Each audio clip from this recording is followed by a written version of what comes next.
MBS Radio se une a Himalaya. Todo el contenido de MBS Radio lo encuentras en la aplicación gratuita de Himalaya. Miriam, gracias por la llamada. ¿Cómo estás? Buenos días. Hola Luis, muy buenos días. Muchas gracias por el espacio. Oye, cuéntanos un poco al respecto de lo que está pasando con esta carta y pues la obligación de los estudiantes de medicina de regresar o perder la beca.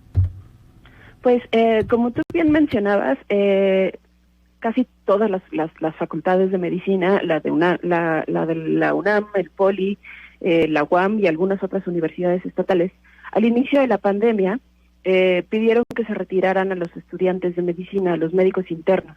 Los médicos internos son los estudiantes del último año en medicina, porque a veces pareciera que los médicos están estudiando todo el tiempo, pero estos son los médicos del último año de la carrera, entonces son los médicos que empiezan a tener un acercamiento en los hospitales de manera regular, pero también al mismo tiempo son los menos experimentados. Ellos no cuentan con una cédula, pero ya llevan, digamos, el conocimiento de toda la carrera.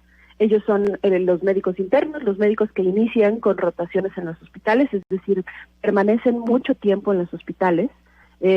Sin embargo, son los menos preparados. Entonces, las facultades determinaron que no había condiciones, porque entre un poco la falta de preparación de los médicos y el hecho de que no les entregan equipo de protección personal, las escuelas consideraron que si no tenían algún tipo de capacitación los alumnos, corrían algo de riesgo. No era seguro que estuvieran dentro de los hospitales, específicamente en las zonas COVID, y entonces se giró un oficio en donde retiraban a todos los alumnos de las aulas o de los hospitales hasta el 30 de abril, porque de manera inicial la cuarentena terminaba a finales de abril.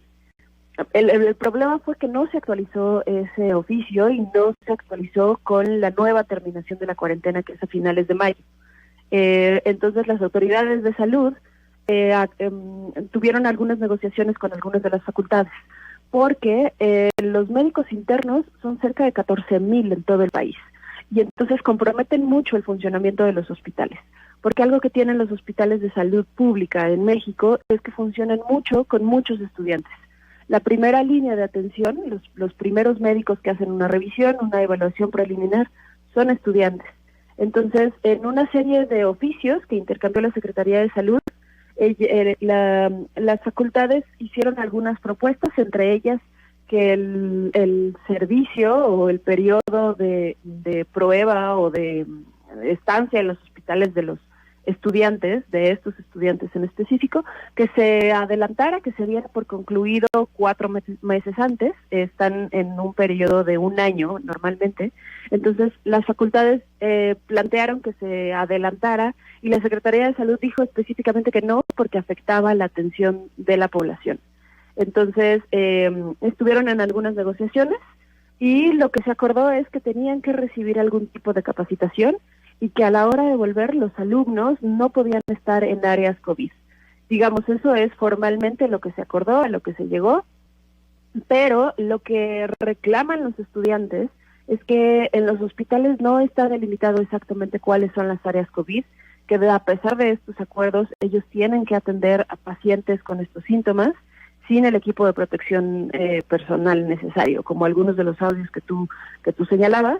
Pues ellos están, digamos, en la primera línea. Ellos tienen que atender a algunos pacientes, tomar algunas muestras, sin el equipo necesario para eso. Incluso mi compañera Alejandra Barrigata, con quien firmo la nota, habló con algunas médicas internas de la clínica de Tlalnepantla.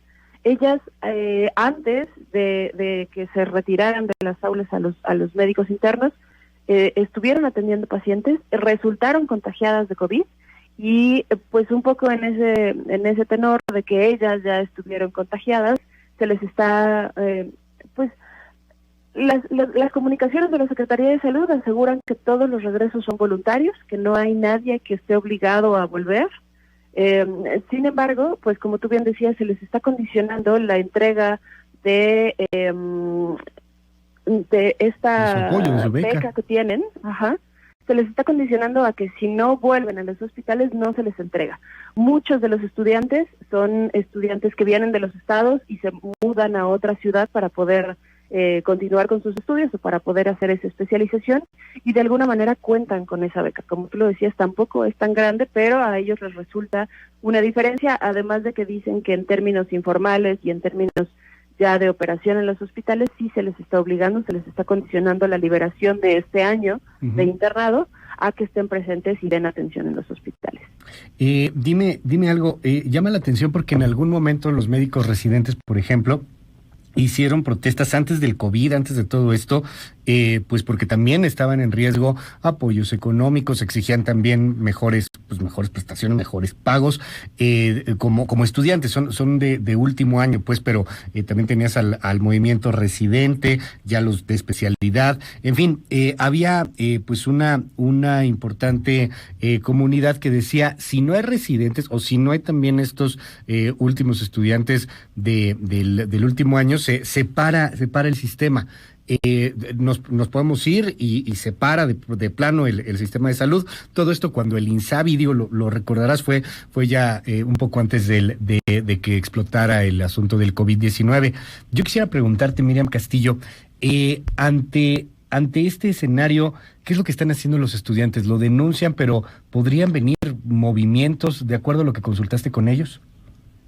Pues de hecho un poco de la difusión de estos oficios, y esto es parte de la organización de estos estudiantes. Como tú decías, hay médicos residentes que estudian organizados incluso antes de todo esto de la pandemia. Ellos han logrado pues hacerse de un poco de equipo, de buscar mejores condiciones con las autoridades, pero sí, los estudiantes están buscando y están organizándose de alguna manera para poder obtener algunas garantías, porque es parte de lo que comentábamos. Las facultades no se hacen del todo responsables, es decir, están hasta cierto punto en contacto con ellos en términos académicos y en términos de escolaridad, pero de alguna manera son responsabilidad de los hospitales. Los hospitales mismos son quienes les entregan la beca. Entonces ellos están en un limbo porque no están sindicalizados, no pertenecen al cuerpo de médicos del hospital, porque no trabajan propiamente ahí, únicamente reciben una beca y están como estudiantes. Entonces sucede algo similar con los residentes, que no, porque ellos ya no son estudiantes tampoco, no dependen de las facultades, pero tampoco están integrados como trabajadores en los hospitales. Entonces están en un limbo específico. Incluso intentó aprobarse una iniciativa de ley en donde los reconocía y les daba cierto derecho, pero esa ley no fue aprobada. El artículo en específico que estaban buscando los residentes no se aprobó en la última legislatura. Entonces, pues sí, están organizándose y están tratando de buscar mejores condiciones, pero evidentemente esto se concretará y será un poco más fuerte el movimiento una vez que termine la pandemia. Te aprecio mucho que nos hayas tomado la llamada telefónica esta mañana. Miriam Castillo, de Mexicanos contra la Corrupción. Muy buenos días. Muy buenos días, gracias.